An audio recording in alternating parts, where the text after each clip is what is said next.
Hello, my name is Rob, and welcome back to Directors Uncut. We are a podcast that puts filmmakers from all corners of the globe onto a huge list that covers everything from 90s queer cinema. Oh man, I love some 90s queer cinema. They'd already done hot by that point, so they were really entering their stride. I'm keeping that in. I'm sorry, that's too much of a good cock up. But what I meant to say was everything from 90s new queer cinema to 30s screwball. And then we pick a name from a huge bank of directors to chat about their work through two films. To do this, I am joined by a rotating cast of guest hosts who will shout at me because I don't like Michael Jackson. And today, we are joined by Graham. Hello there. Hello. Great to have you back on. I mean, what was the last one you were on? I can't recall. It's been a little while. It has been a little while, hasn't it? Would it be Gerard Church? Oh, yeah. That was a fun episode. Very different face of horror there, I think. Than, oh, yeah. Yes, it is. He doesn't get invited to the Masters of Horror meetings, does he? No. Too grim for the room. And also joining us again is Gav. Hello there. Hello. Well, I've got a full cup of coffee. I've got half a pack of cigarettes. It's dark. I'm wearing sunglasses. Let's hit it. Last time you were on, like a lot in a very short space of time, weren't you? It was Ridley Scott and... Oh, who else was it now? Oh, do you know what? I can't remember now. Was it the Kubrick one? Kubrick, oh, yes, yeah, it was. Yes, yeah. 2001, wasn't it? Yeah. That was a hell of a back-to-back little session there. It was. Great episodes. Still, it'll be hard to get a bigger name than Kubrick, really, wouldn't it? That's the biggest name we've had on the podcast today, I think, so far. It's quite short. One day it'll happen, I'm sure. Yeah, and now I'm not doing it random. I can just say, next week we're doing the Kurosawa, if I wanted to. I'm not going to. This week we are talking the first part of John Landis. 4 movies. We're going to do another 2 in the next edition, but for the first one, there's a little bit of a theme that ties them all together. This is the musical edition of the John Landis double bill. What's our experience? What's our sort of relationship with John Landis and his work, Gav? Oh, I knew you were going to start with me. To be honest, starts a long, long time ago in the days of VHS, because I'm an old man. My brother and I used to pop down the video shop and just pick up anything.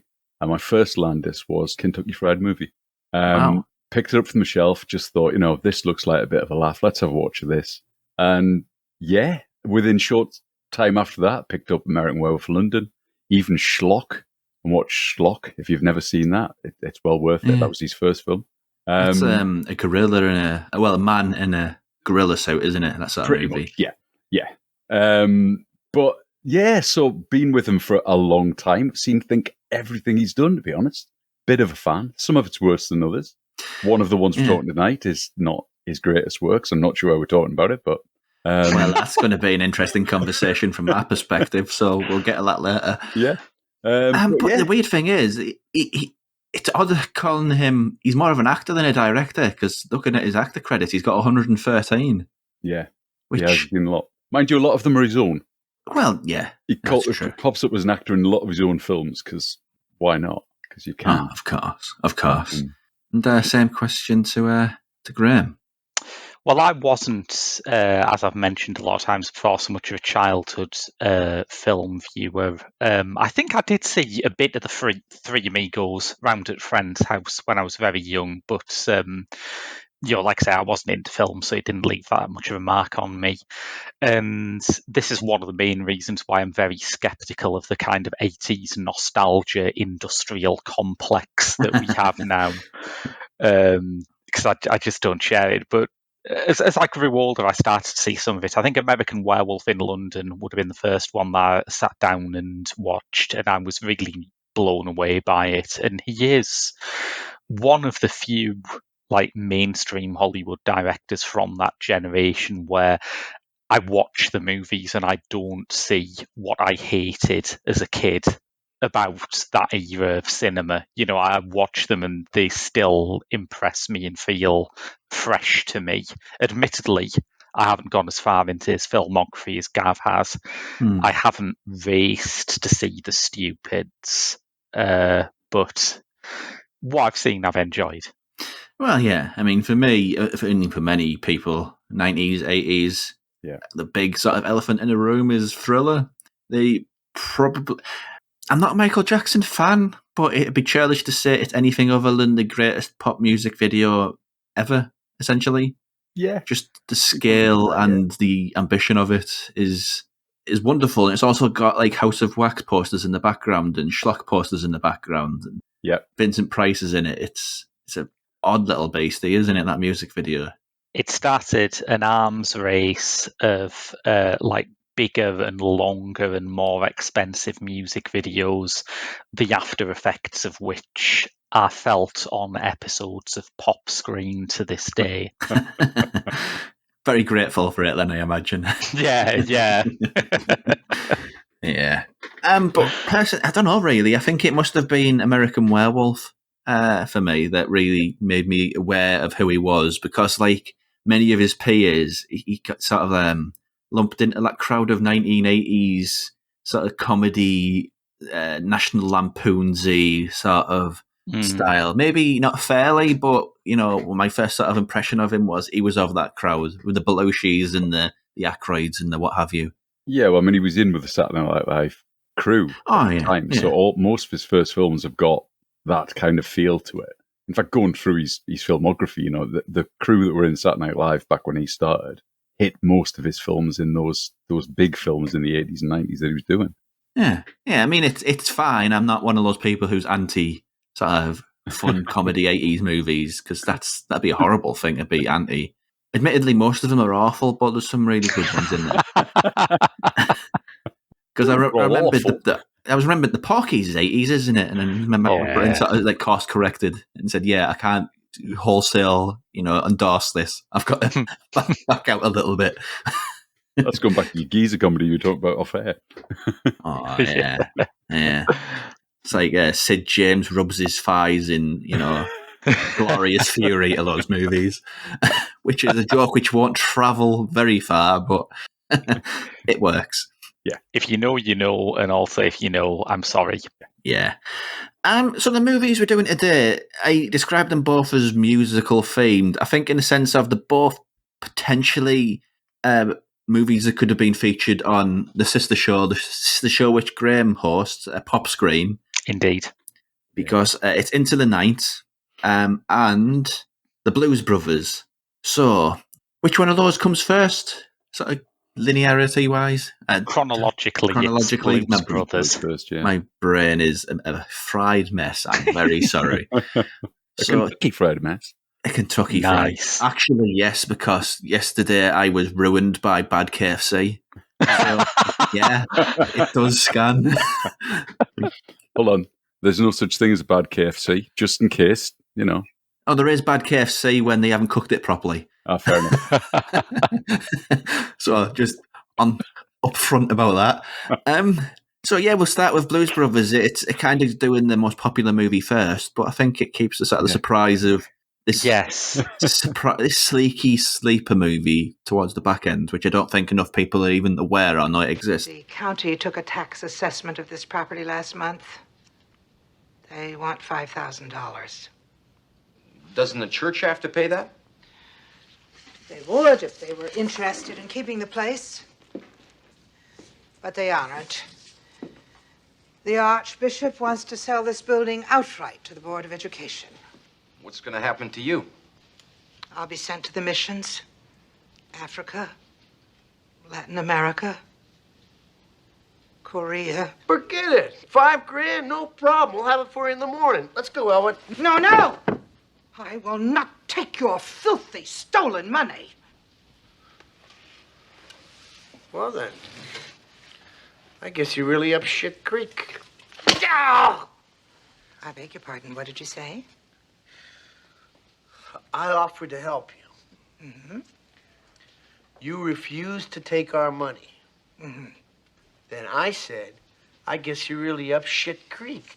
Ow! Christ, Jake, take it easy, man. Elwood. Oh, Jesus Christ. Ow! Jesus Christ. Shit. Stop, you bitch. Hey. Jesus Christ. Oh, you fat penguin!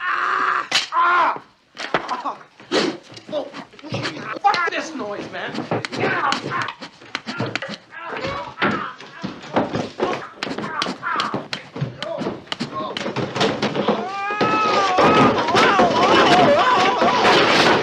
You're such a disappointing pair. Blues Brothers. This is a pointless exercise, but what's it about? You want me to take it? Oh, well, yeah, sure. Okay.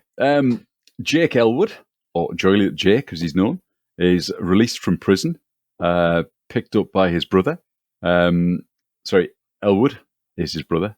Jake Blues, isn't it? That's me getting it all wrong already. Wow, man, sorry. Picked up from prison, they then go on back to their old orphanage where they are sent on a mission of God to get an amount of money to save the orphanage. And then it's them putting the band back together, traveling around America, being chased by Nazis to try and get the money. And in the meantime, hitting all of the great R&B singers on the way with lots of singing and stunts. Yeah. There's a bit of a cannonball run sort of spirit running through this one. Absolutely. But Graham, what's your feeling on the Blues Brothers?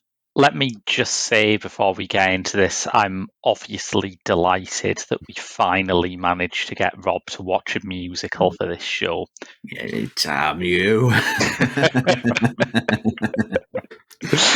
And it is a musical, and to me, the genre identity of it is so interesting because, as you say, Rob, it does have a bit of that cannonball run DNA. It has a bit of that sort of, it's a mad, mad, mad, mad world kind of big, spectacular, all-star comedy full of stunts and car chases and car wrecks and things like that. And it seemed to proliferate around the late 70s, early 80s, and some of the best examples of this went on to become canonical, like Ghostbusters and things like that. But it doesn't hide the fact that it's a weird genre. I mean, if your idea of comedy has anything to do with a light touch, this isn't the kind of stuff that you'll want to watch. And it's weird that it comes off because, I mean, just 1 year before this, Steven Spielberg tried to do it with his film 1941. And that was when he was like the absolute boy genius of American cinema. The films he released on either side of that were Close Encounters of the Third Kind and Raiders of the Lost Ark. So that's bulletproof Spielberg. And it tanked. The film absolutely died. It was one of the only critical and commercial flops he had. So it might look artless. It might look like a sort of crude art form, but there's obviously some sort of a knack to it. And you watch the Blues Brothers and you think, whatever it is this movie has, that's what makes these movies go. And it's very hard to pin down. But I think the core of it to me and the thing that makes it work is the absolute self-belief that John Belushi and Dan Aykroyd play these characters with. Without this, it is just an SNL in joke that was probably dreamed up under the influence of quite a lot of cocaine. But yeah. Involved in the whole film, I think, I mean, Belushi and Aykroyd have been playing those two characters on American TV, on SNL, for a long time. So they were embedded in American culture. I mean, I suppose, to a certain extent, we didn't get Saturday Night Live in England, not until much later. So we didn't know these characters. When this came out in the English cinema, we didn't have a clue who the Blues Brothers were. We were just following on the fact that this was John Belushi, who'd been in, at that point, Animal House and things like that, and Dan Aykroyd, who you'd probably spot in lots of different things. He hadn't made his big success with Ghostbusters at that point. So SNL wasn't a thing, but we were getting a lot of American comics from the SNL group, basically, and appearing in these films. Oh yeah, it was a golden era for sort of caper comedy or character comedy. I don't think America's really replicated since. I know there's lots of people who come through the Saturday Night Live system, but this era, there hasn't been a wave of it like there was then. No, absolutely not. No, but for me, looping back around to the musical comment, I think the problem with musicals is the style of the music. if you're not on board with the music, it's a cruel and unusual punishment. Well, actually, is this a musical? Because it's not a musical. It's a film with music in it. Oh, it's definitely a musical, Gav. You can't run away from this. It's not, because they don't. The songs they sing are not really telling the story. They're just songs that are in the film and are used in the film. There's no story progression through the song, which I think a musical has to have a story progression through the song, that the song is sang instead of them saying words. Whereas this is just, they stick a load of songs in it. The only one that I think is script is Aretha Franklyn.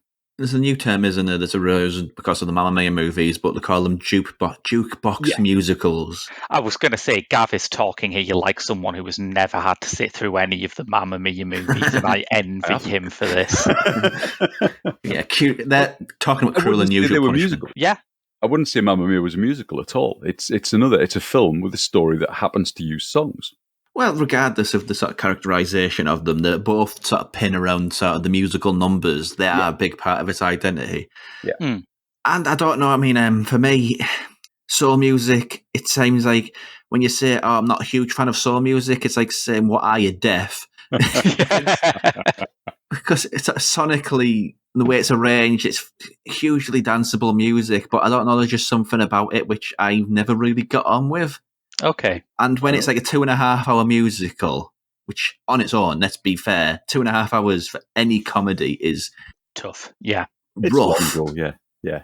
And put in these, I mean, I'd say at least 40 minutes of it is musical numbers. Probably, give or take. Yeah. It's a short way of me saying I didn't really like it. I'm sorry. But it's not like I'm not giving it a fair shot. It's not like I don't have my reasons. It's not like I've said I don't like musicals and then behaving like a petulant kid and refusing to watch them ever again in my entire life.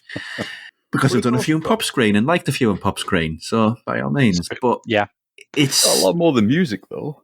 Oh yeah, it's just the style really. And for me, one of the other reasons why I don't like it is I never buy Dan Aykroyd as that character.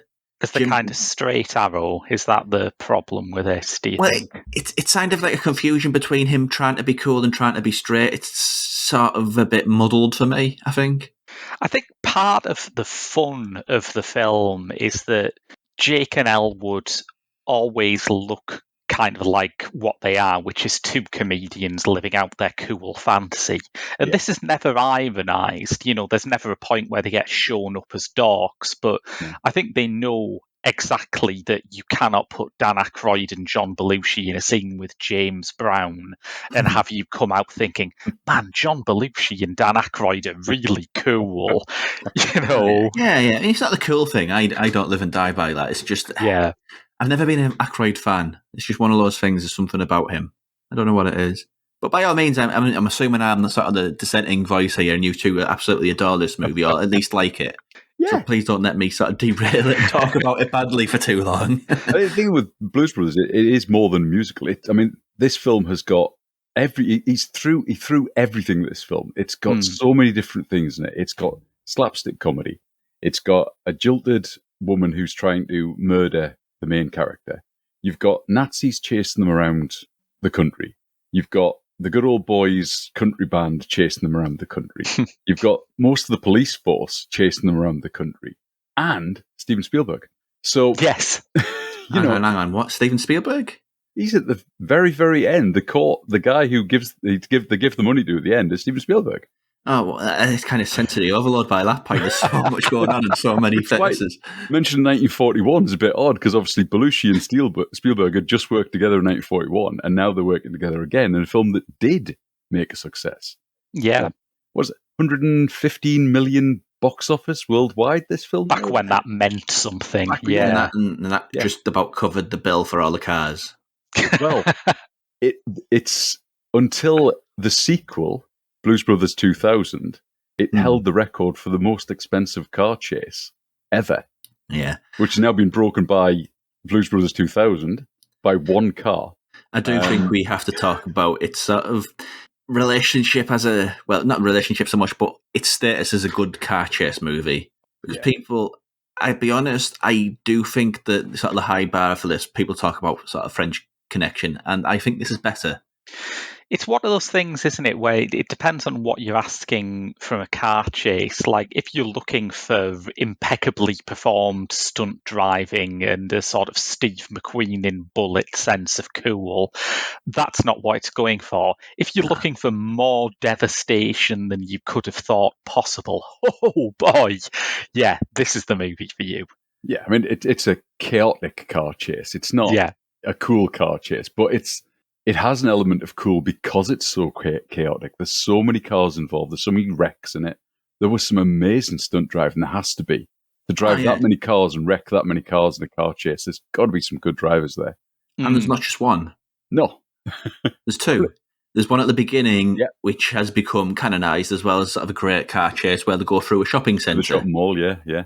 And just, I don't know how America does this. Maybe, and I follow a subreddit called Dead Malls, and I think this might be why they kept on giving movies the go ahead, they sort of crush them. That's the destruction here. I mean, I can understand out on a field somewhere or in a sort of a controlled bit of motorway. Yeah, fair enough. You can have that. They did that with the Matrix, didn't they? They had like a sort of a bit of the motorway sort of cordoned off so they could use it for one of their fight scenes. But a shopping centre, that's like a place of just life and business, and they're just, oh, no, we're going to drive some cars through and just mush up some shops for a bit. They do make a mess of it, don't they? Oh, they absolutely do, yeah. It's so weird because, you said, Rob, am I going to be sort of on my own on this? And the answer is yes and no. I do really like the Blues Brothers, but a lot of the things I like about it are recognising that absolutely none of this film should work. You know, the opening of it is like a really grim portrait of industrial Chicago. It looks depressing as hell, and it should set up a film that has some sort of grounding in reality. But when that car chase starts up, when it goes through the mall, not a single part of you is thinking, oh no, I hope everyone's safe. No, that's true. That is true. Yeah. It's just absolutely absurd, but the one thing I will say, I'm probably going to get lynched out of my own podcast by saying this, but it's a comedy with no real jokes. Yeah. And I think there's not. That's interesting, and I think we'll get into the whole question of how funny Landis is or what kind of funny it is. I think we will explore a bit later, but it goes back to me something I heard David Cross say after him and Bob Odenkirk did that movie Run, Ronnie, Run, the Mr. Show movie, which just tanked. And he was asked what he'd learned from it, and he said they were very focused on making sure that every gag was brilliant, was as funny as they could make it. He said, and then he went to see an Austin Powers movie, and it was like, at a generous estimate, about 30% of the jokes were good, but seeing it with an audience, you just realise that people palpably love those characters and enjoy spending time with them, and it just lifts the whole thing. And the Blues Brothers is the king of those I like hanging out with these characters movies. There isn't much in it that's conventionally funny, but I love those guys. I love this music. I love spending time with it. I mean, it's a series of sketches, effectively. They've taken the best bits of their Saturday Night Live performances and gone, how can we put that into a sketch? And then put that into some sort of semblance of a story with something else. And and it's as Graham was saying before, they threw everything at this. There's so much stuff in this that it shouldn't work. And actually, we'll probably come back to it in the night because he does very similar in that. He throws everything at it, but it maybe doesn't work as well in that as it does in this. Well, that's a perspective thing. We'll get back to that. Is there anything else that we haven't mentioned that either of you want to bring up before we move on? There's obviously the See You Next Wednesday link, which I am going to bring up in every single one of these that I do. See You Next Wednesday is obviously a line from 2001, which Landis has picked up on and uses in every single film.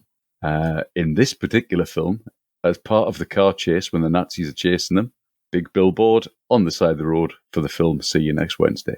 There you go. Oh, wow. Okay. So you watch out for in every single Landis film, at some point there is a mention of See You Next Wednesday. I'll list them all as we go through. There you go. I was gonna mention the one I always remember, but then I thought, no, Gav will be doing this on the other podcast. So yeah, lips buttoned. I will. And in the other podcast, not the first time he's used it in a porn film. So there you go. Yeah. What a teaser if you don't know what we're doing on the other one. What a very... Yeah. Okay. Hi, Graham. Anything else?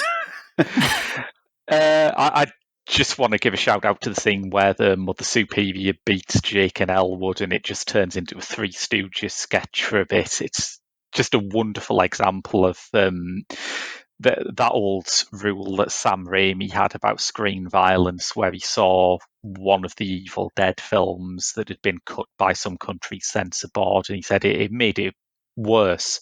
It made it feel more violent, because if you punch someone, that's shocking. If you punch someone twice, that's brutal. If you punch someone 5 times, the audience starts to laugh at it. Yeah. And the scene with the Mother Superior is the ultimate punching someone 5 times incident in film. Yeah. Just the cast in general. I know that we talked about the sort of the music icons that are throughout this. Aretha Franklyn, Ray Charles, to name but 2. I mean, it goes through the credits at the end, and I'm still convinced that saxophonist is John Carpenter. He's just lying to everybody. It could be. John Landis is a big believer in the rights of directors to take jobs from actors. Yes. We're getting that the next film as well. Yeah. But, now I forgot his name. We talked John Candy. There we go. Yeah. Yeah, he's business as well, yeah. That's one of those things. I mean, when you've got John Candy and you just use him that little, I find it a little bit annoying, really. Because as far as this era of sort of Saturday Night Live alumni comedy, he's probably the most charismatic actor that they're produced, I feel. Okay. And he's much more charismatic than Dan Aykroyd is, I'll say that much at the very least. Maybe not on Jim. Is it Jim or James? There's too many Belushis. Well, it's John. So neither. Oh, okay, neither. It's a fair Belushi. Neither is as charismatic as him, but yeah, it's just I don't know. This is coming across like I have an issue with Dan Aykroyd, and maybe I do, and I'm just realising it. It's coming across a little bit like you don't like Dan Aykroyd. Yeah, I'm not sure what your thing with him is, to be honest. Yeah, I mean, he's the least good bit about... No, actually, I don't like Bill Murray either, and that's another sort of problem that I'll have with another podcast down the line. But yeah, I'm not fond of Bill Murray. Well, let's begin that one. Yeah, you've opened the box now. The thing is with John Candy, though, at this point in Candy's career, what else has he been in? He's not. Yeah, he might be the most charismatic of that Saturday Night Live group, but he hasn't done an awful lot film-wise at this point. He didn't really. When did he first really hit a film where people can remember him from? It wouldn't have been the early 80s. It would be... It was 80... I don't know what year Planes, Trains and Automobiles was, but that was his sort of big... Yeah, and then you've got things like Uncle Buck. I mean, he obviously was in Little Shop of Horrors, but that's 86. Yeah, that was Mel Brooks with Spaceballs, but again, that's late 80s. I can't think when Planes, Trains and Automobiles was. It must be... I think that was late 80s too. 80s as well, yeah. So in 1980... which is when Blue Brothers was, he wasn't really that big. He was doing Saturday Night Live at the time, but he wasn't the one that they moved off to make films with. He didn't do the big character pieces like Aykroyd and Belushi were doing. Yeah. But for me, it's all about perspective with these things, with musicals. And I don't want to describe this as sort of basically... On the Bus as the movie, but it kind of has that vibe to it. It has that. It's a pre-existing characters from another TV show, and you haven't seen the show before it, so not having that sort of frame of reference. But that's another mad thing about it. The fact that, as Gav said, when this came out in Britain, it was, no one in Britain had seen these characters on Saturday Night Live. It is like running into an American who sort of starts talking about, I love that movie, The League of Gentlemen's Apocalypse. Oh, have you seen the TV series? There's a TV series. That's something that has never happened, but for some reason here, true. Yeah. They're just odd characters, really. Yeah. Like comedy characters, I don't see them as that, personally. I think on the TV show, haven't seen a few of the sketches since, they're not really comedy characters. It was an excuse for Belushi and Aykroyd to sing. And that's what the Blues Brothers was. that was one of the things I was going to ask, because say in the sort of Hasty Dixie Club, is that actually Dan Aykroyd singing? Yeah, I believe it is. Weird voice he has. Yeah, they both do sing. Wow, okay. I think, didn't they release, I'm sure they released an album as the Blues Belushi Brothers. certainly, I remember, was involved with this as a band before it really sort of took off as an SNL thing, or maybe I'm getting my timeline mixed up a bit there. But yeah, he certainly took it seriously as a musician. Yeah. Yeah, I could see that. I mean, it's not quite as jarring as Jason Manford, but it's something at least. But it's a fun movie for the right people. Yeah, fair enough. Yeah, it's the same. It's true of anything, really, though, isn't it? You're very good. You're really very good. I'm amazed we've not met before. I beg your pardon? I've been watching you ever since you left Capers Yacht. Very impressive. I am? Stop performing now, Ed. If that's your name. What are you talking about? Okay. I represent Monsieur Mavi, and I can assure you that he can be far more reasonable than the Savant. The Savant? The shell secret, please. Death Squad. Iranian Gestapo. Shaheen's boys. Shaheen's boys. I like you, Ed. I do like you. You're very good. The Stones. What? Where are the Stones? I can't help you. We do understand each other, don't we? Oh. Well.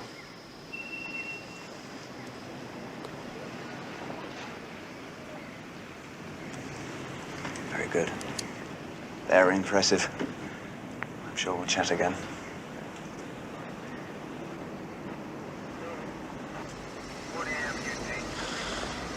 Can I help you, sir? I think you just did. Following on from Blues Brothers, we rock up to Into the Night, which stars the frankly illegally beautiful leading double act of Michelle Pfeiffer and Jeff Goldblum. I mean, yes. Wow. Yeah. Who has a synopsis for this, for Into the Night? Go on, well, Jeff Goldblum, unlikely as it may seem, is a very dull man who,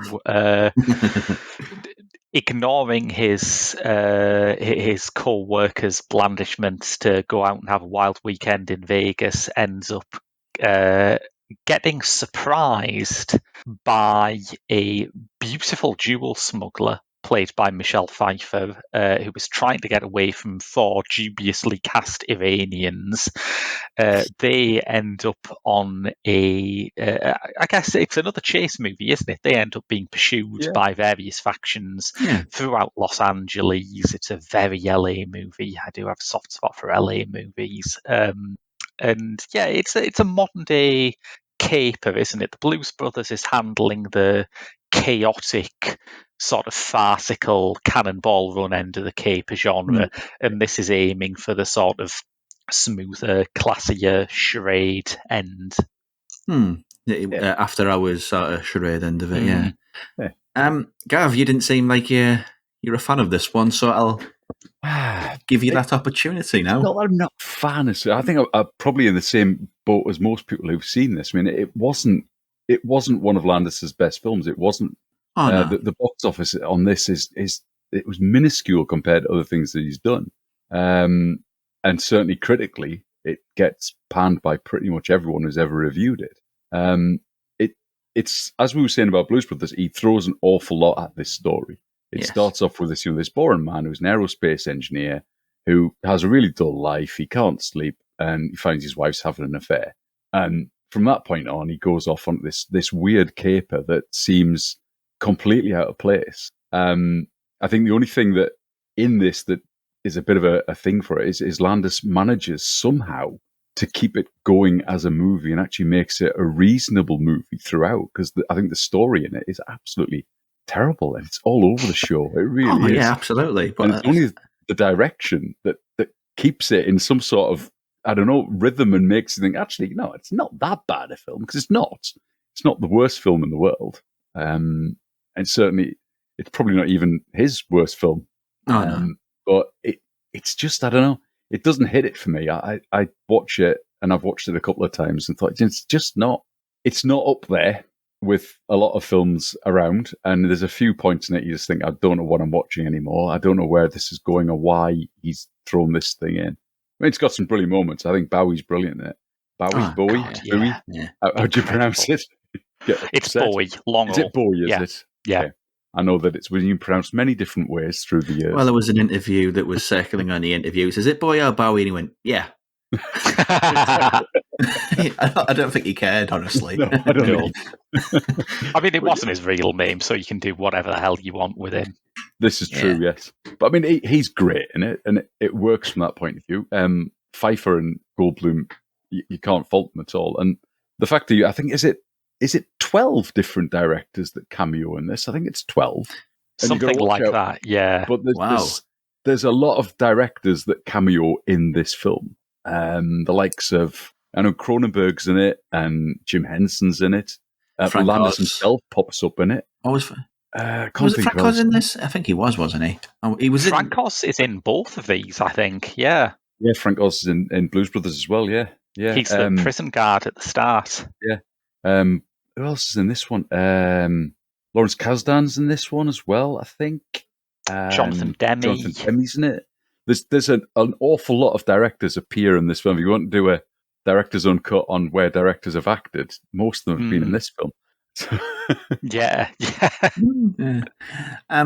Graham, what's your thoughts on Into the Night? It's a funny one, this, because it's doing a lot of things that I really like. I enjoy. I say I love LA movies. I compared it to Charade at the start, and I love Charade. I think that's a fantastic film. And I like the sort of triviality of it. I like that even though the stakes of this story are life and death, it's not a story where somebody's trying to blow up the world or anything. It's just a bit of low-level criminality that's affecting the lives of few people. I don't think it quite coheres. I think there's a lot of bits in it that I do like, and as Gav says, that Bowie cameo is... I mean, I'm biased, but... Yeah. If you watch it for anything, you should watch it for the Bowie cameo, which is electrifying. So great. I think there are two things that go a bit wrong with it. The first, and it pains me to say this, but I don't think Jeff Goldblum really nails this role. I'd agree, yeah. Possibly not. It was sort of pre-Goldblum Awakening, I guess, is probably the best. Because I think it was sort of later in the 80s, maybe The Fly, where he really sort of started to click sort of like a leading man. Maybe, yeah. I think the other thing sort of that's a problem with this role, there's a famous story that Landis flew out in like terrible weather conditions to meet Jack Nicholson about playing the Goldblum role in this, and he flew out and Nicholson just said, "Nah, not interested, mate," which is hilarious. But Nicholson's problem was that he didn't think that the hero was active enough. And normally that's not a problem for me. I think there's something fun, particularly in a comedy, about watching someone who's really out of their depth and doesn't know what they're doing. I think the issue with Goldblum's performance is that he plays this a bit too sleepily. When you compare it to the bits of Fight Club where Edward Norton's character can't sleep, he is wired in those scenes. He's got a really nervy, burned out, fast talking, jittery kind of energy about him.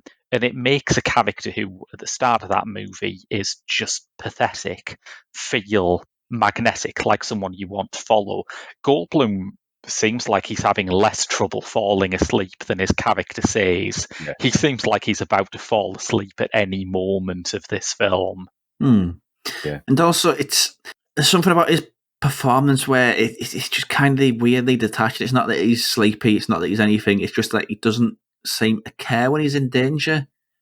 And Yeah. that's sort of like a big problem when you get put into these situations where these Iranians who are the worst at looking for things, they just have a sense of destruction like the police cars do in Blues Brothers. Yeah. And they shoot people willy-nilly. Him, who he barely seems to react. And it's sort of like a good haunted house movie. A good haunted house movie for me is only as good as the reaction to the person who's supposed to be scared. Yeah. Yeah. And in this, if it was a haunted house movie, you go, all right, Ghost, how are you doing, Ghost? Good day. Bye. And he could completely deflate it, but at the same time, I also kind of like it. Because, like Graham was saying, it's many things, like LA 1990s and 1980s LA caper movies. It's such an easy thing. I don't think you can get it wrong, and I'm saying that, and I'm setting myself up for a great failure. But at the same time, they're just easy watching, they're very effortless, and the cast in this is just so rich. It's good, isn't it? Yeah. Despite the sleepy nature of Goldblum, there is a chemistry between the two, and them sort of things are really nice. There's like little bits like it pokes fun at the film industry as well. There's a sequence at the beginning where they pop up on a set, and it's just the absurdity of nothing being real. It's just little bits like that. It's loads of lovely little details in it, I think, which when you talk about lesser movies in people's filmography, I think this has more than enough to elevate it from that sort of status. Yeah. But you're talking about the Goldblum's sort of performance in this. This probably was his first proper starring role in a film. He'd done TV. I would say before, so, yeah. I think it was probably his first. He was in Nashville before this, but in Nashville he was just that guy who rode a trike about. Yeah. Oh yeah, he's had some. I mean, in the Phil Kaufman version of Invasion of the Body Snatchers, he's really magnetic in that, I think, and you can see the leading man he'd become. But that is just a small side part. A small part. Yeah, this is the first time he's kind of the proper lead man, and probably the same for Pfeiffer. You know, what she been? I mean, she was in Scarface before this, and Grease. And that's a.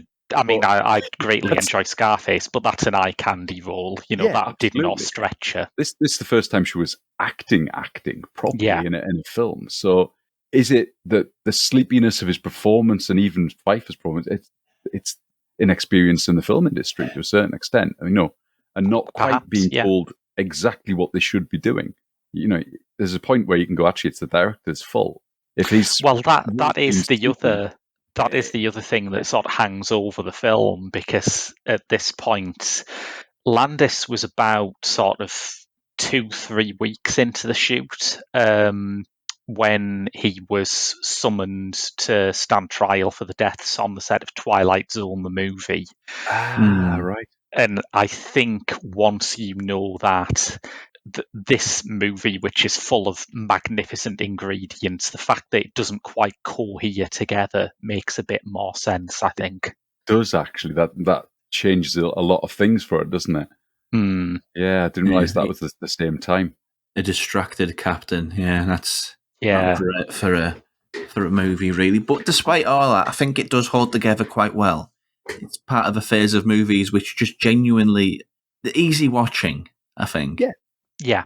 I think it's full of good scenes, full of good ideas. You know, it's one of those things where it doesn't hang together, but it is the sort of caper movie where every time you turn a corner, there'll be some other sort of interesting setting or character or cameo. I mean, one of the directors who gets the most screen time is actually Roger Vadim as Monsieur Melville. And I mean, normally when you see a director act that well, you think, wow, they're multi-talented. But I was impressed that it turns out Vadim has a single talent.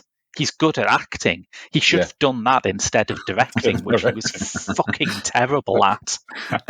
Don't sugarcoat it, Graham. But is there anything we haven't mentioned about Into the Night that's burning a hole in your pocket that you like to bring up, either of you? I have to obviously mention See You Next Wednesday. Because it is a movie poster in the movie producer's office that they break into to make their phone call. It's about half an hour into the film. They're in that office and they make the phone call.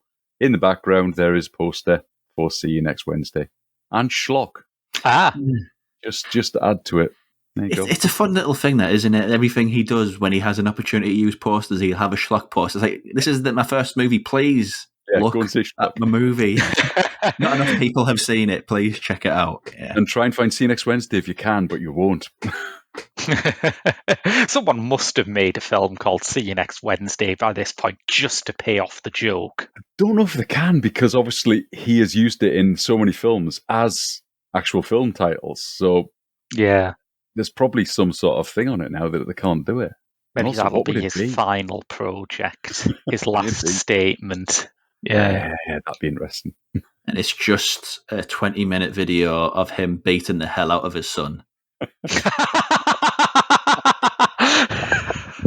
Because somebody needs to. And I'm not sure if I'm keeping that in, but I'm saying it anyway. I'd completely. I had a folder of Max Landis dunks ready to make, and I'd forgotten the guy existed until you said that. But yeah, it's like what Patrick Bateman would be like if he was a brony. Yes, that's a good one. But anything about Into the Night, Graham? Not just, we could dunk on Max Landis. That'd be a fun episode, but it's John Landis deserves better. Absolutely, yeah. I think firstly, I just howled at Michelle Pfeiffer's brother's bedroom, which is just covered in posters of Elvis. Oh, wow, Austin Butler's house is this? But yeah, I think, like I say, it doesn't hang together that well. It's full of fun things. It is musically, it's interesting how inferior this is to the Blues Brothers, because it's got a very generic kind of 80s yuppie rock soundtrack, complete with B.B. King sounding like he's trying to pass kidney stones on the title track. But there are some people who I always enjoy seeing in this. And, think about Cronenberg. He's a fucking good actor, man. I wish more people would give him a chance to act. Walking charisma as well. Yeah. You'd think making those movies, he'd be a deeply, deeply disturbed man. And he is, but he's also lovely. Yeah. I think it's you've either got it or you haven't, and there are some bits in this where if you don't know that the person on screen's a director, you might think, why have they cast them? Yeah. But Cronenberg, even though he just has a tiny part, is just pure class in this. Yeah, absolutely. And it's a weird thing, really, this sort of phase of cinema. You could describe all the bad things, you could pick it apart, you could destroy it, and if you talked about a movie in the same terms now, it'd be a flop. It'd not necessarily in a financial sense, but just in sort of an enjoyment sense. But something about this era, the characters that made movies, the characters who acted in them, the stories, the personality, I think elevates it way, way beyond its shortcomings, of which it has many. And it's just true of so many movies. There's so many movies from this era where I think that's rubbish, but I loved it. Yeah. It's a very hard thing to sort of pin down. And John Landis has it.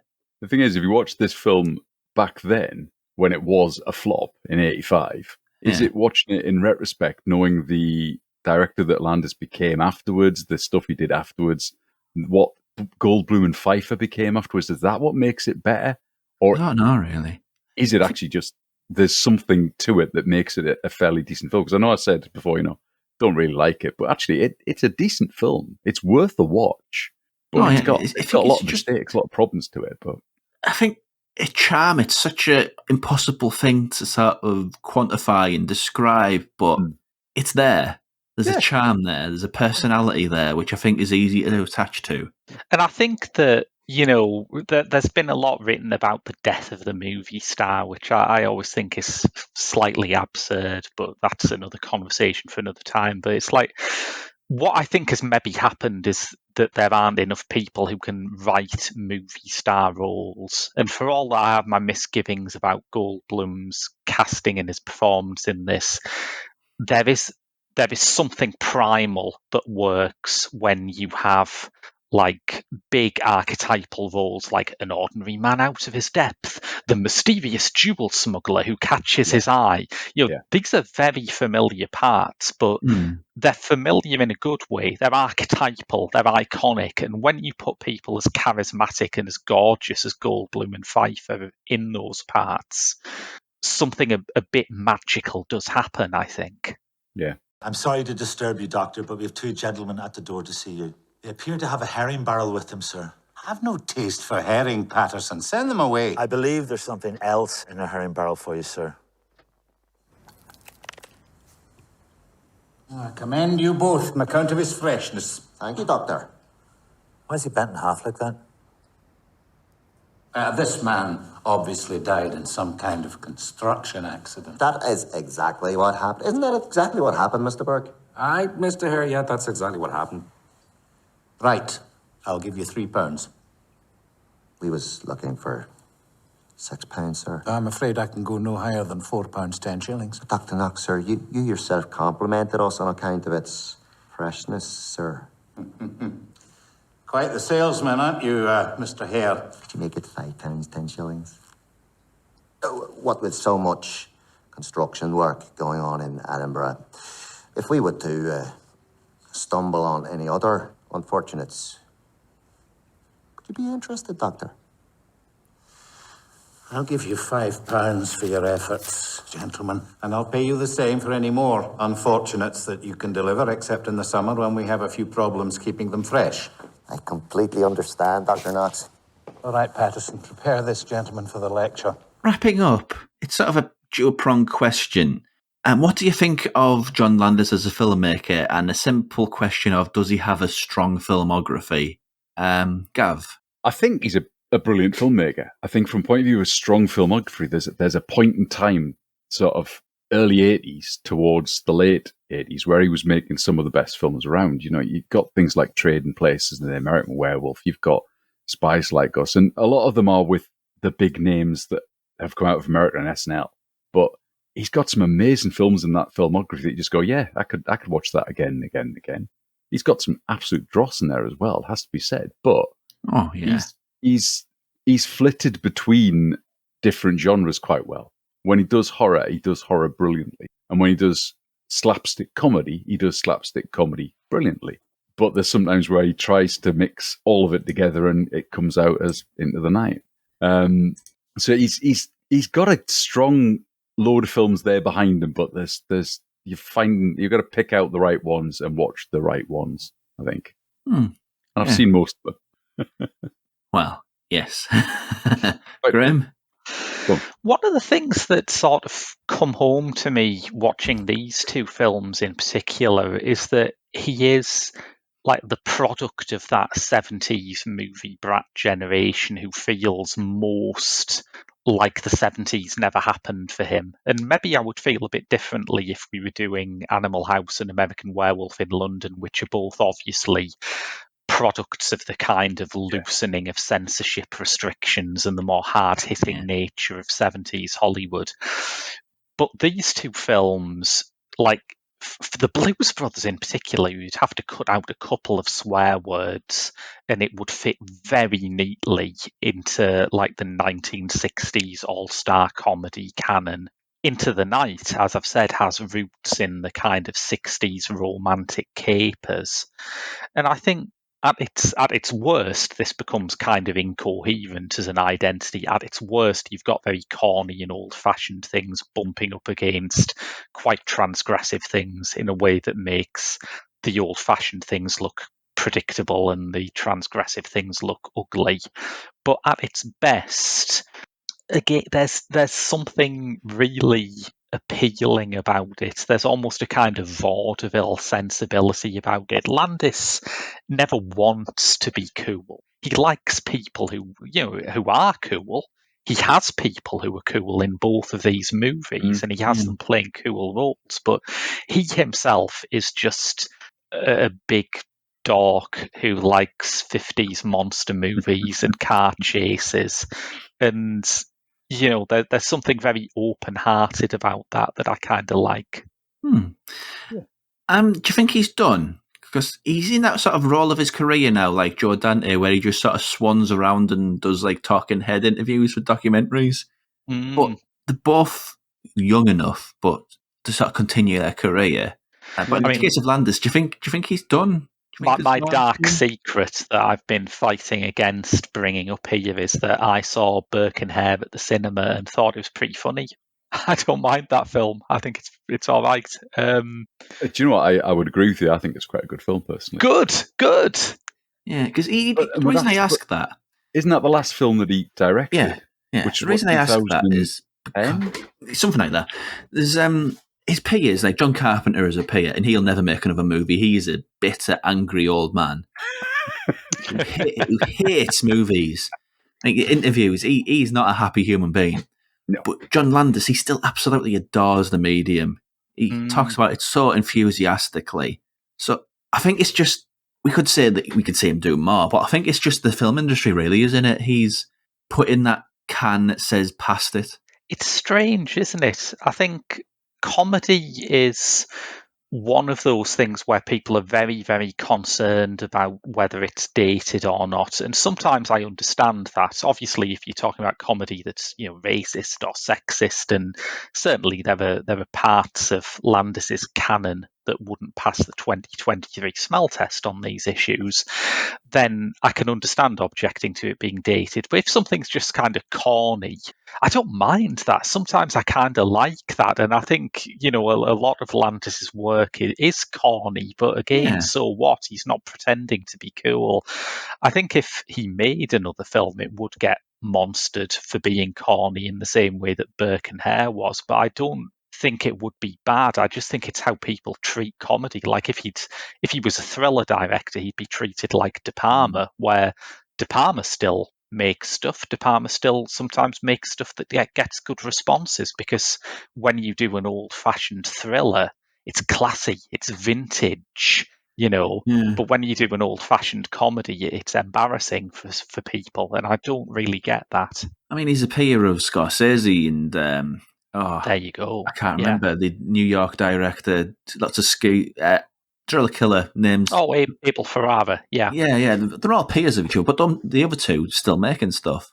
But comedy, it's the ugly stepchild of Hollywood, really, isn't it? It's weird that I don't get it. If you look at his filmography, it was said Burke and Hare was his sort of last sort of major film. Even before that, it's then you're like Blues Brothers 2000, which was 98. It wasn't actually 2000 at all. And then before that, you're going back to 96, and then you're going back to, the likes of Beverly Hills Cop 3 and things like that. He hasn't made that many films since the end of the 90s, really, or the mid-90s. Really, yeah. The 80s was where he made his films. And it's where he made his name. If you look at his filmography from the 80s, where you've got things like Three Amigos, Coming to America, you've got Trading Places, Spies Like Us, American Werewolf, all those films are all in the 80s, and that's where he made his name. And since then, he hasn't really done anything that anyone would go, oh yeah, remember that. Yeah. If you look at like Blues Brothers 2000, who would ever watch it a second time? Because I certainly haven't. I love the Blues Brothers, but you just don't. And even after that, things afterwards, he didn't really make anything in the 90s, and since then, it's really been that good. Burke and Hare, I think, is an oddity out there that gets pretty much dismissed by everybody else. I'm not seeing it. Have you not? I liked seeing him work with British comedians. Yes. I mean, he is clearly one of those Americans that has a really deep knowledge of British comedy, and there are people in that you would not expect to be in a film from the director of the Blues Brothers. I thought Serkis is in it, isn't he? Yeah, I'll tell you who's in it, Rob, who I'm talking about. Ronnie Bloody Corbett is in it. I beg your pardon. Yeah.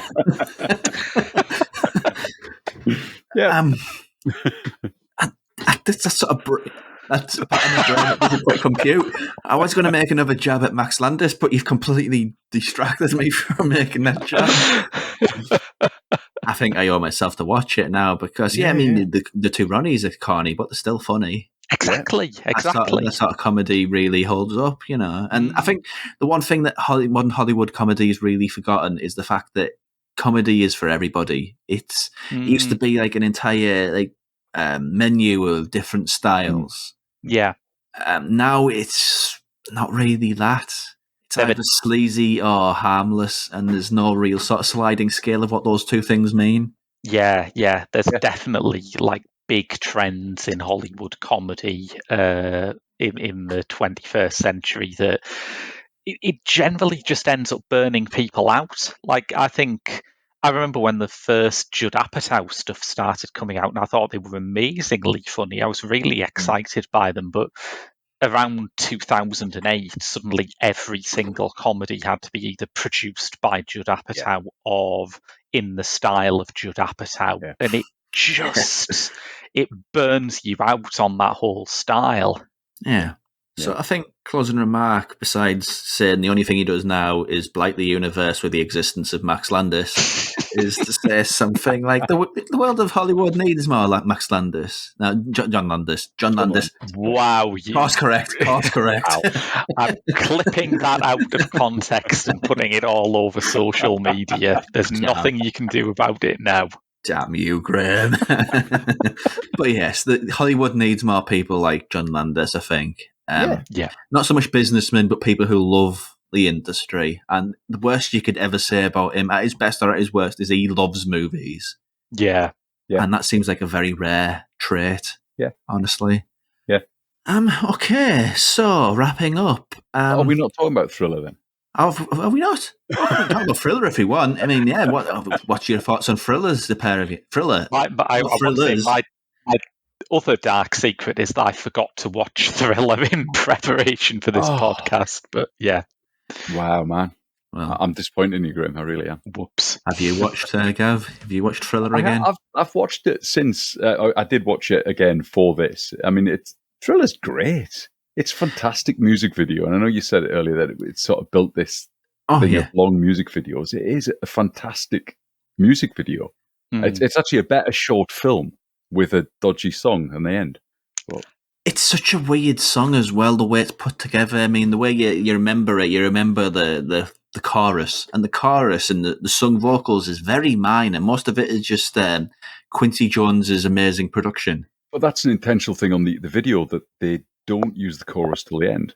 So all the places where the chorus should be, they just go to the next verse, and then they go to the next verse, and then they put all of the chorus at the end 5 or 6 times instead of having verse, chorus, as you normally would. It's a different version of the song that's on the video than anywhere else. Yeah, absolutely. And Vincent Price's weird talk over it is fantastic. It's a weird music video because it starts off with this sort of werewolf movie, but it doesn't look like a werewolf. It looks like a big kitty cat. It's a terrible looking werewolf. I mean, considering the genesis of it was, he likes American Werewolf in London, so I want to be that, and he turns into a big kitty cat. Yeah, it's it's weird, and then it's a movie within a movie. Yes, and then there's zombies and all the other stuff that happens in it that makes it just go weird. But it would have been a great little short video or short story if they hadn't stuck the song on it, to be honest. But there you go. There's a music video. Well, yeah. I mean, it's iconic, and it just shows how untouchable it was at the time. I mean, I know Graham has done his movie Is it Moonlight? Moonwalker, which just shows he was untouchable at the time and could do whatever he wants. Oh, God, yeah. Moonwalker is nothing if not the work of someone who no one has said no to for a very long time. But, yeah, it's a great music video, one of the all-timers. And there's so many things that have been inspired by it, style-wise, and just sort of evolution of the music video, really. It is. And I remember it being a big thing that it was shown on Channel 4 very late at night. And that was the only place you could see it, because it wasn't shown. Top of the Pops wouldn't touch it. Oh, absolutely. For a long time. Channel 4 watched it very late at night. The whole 15 minutes or whatever it is was on as a special about midnight or something like that. I remember sitting up to watch it because everyone had to, because we talked about it in the playground the next day. Well, that's one of the odder parts of it, isn't it? Because I remember that part of the fuss about Thriller at the time was that the BBFC had rated it 15. Yeah. Now, this was a time before today when, as they look at the BBFC's annual reports, will show the BBFC rate basically every moving image. I'm pretty sure there are GIFs now with like a BBFC certificate in the top corner. How they are still sane, I have no idea. But yeah, this was, as far as I'm aware, the first time that a music video had been submitted to the BBFC for certification, which is a weird first, isn't it? It is, but it then started a trend of it, because then you've got the likes of Frank Goes Hollywood's Relax and Two Tribes that follow very shortly afterwards that also got rated as being 15s and 18s. Well, the one I always remember is the Madonna video for Justify My Love, which was an 18, and that worked out very well for her because it meant she could just sort of sell the VHS as a single for a much higher price. Is that the one with the black Jesus? That's Like a Prayer, which was that was just a standard music video, Like a Prayer, and did not need to be certified. Justify was just sex, basically. It's the black and white BDSM hotel one. Yeah. Ah, okay. Didn't know about that. She was selling on the back of that, the book where her sex book where she'd got out naked and whatever else. So it was being sold on the back of that. Yeah. Standards were very low in the 80s, weren't they? There weren't standards in the 80s. That was the point. Yeah, that sounds about right. But I think that wraps it up for part one. See you next Wednesday for Thriller. There's no seeing it. Oh, well, maybe you haven't looked hard enough. No, there is one. There is one. See you next Wednesday in Thriller. It's actually one of the only times it's said. It's a line of dialogue.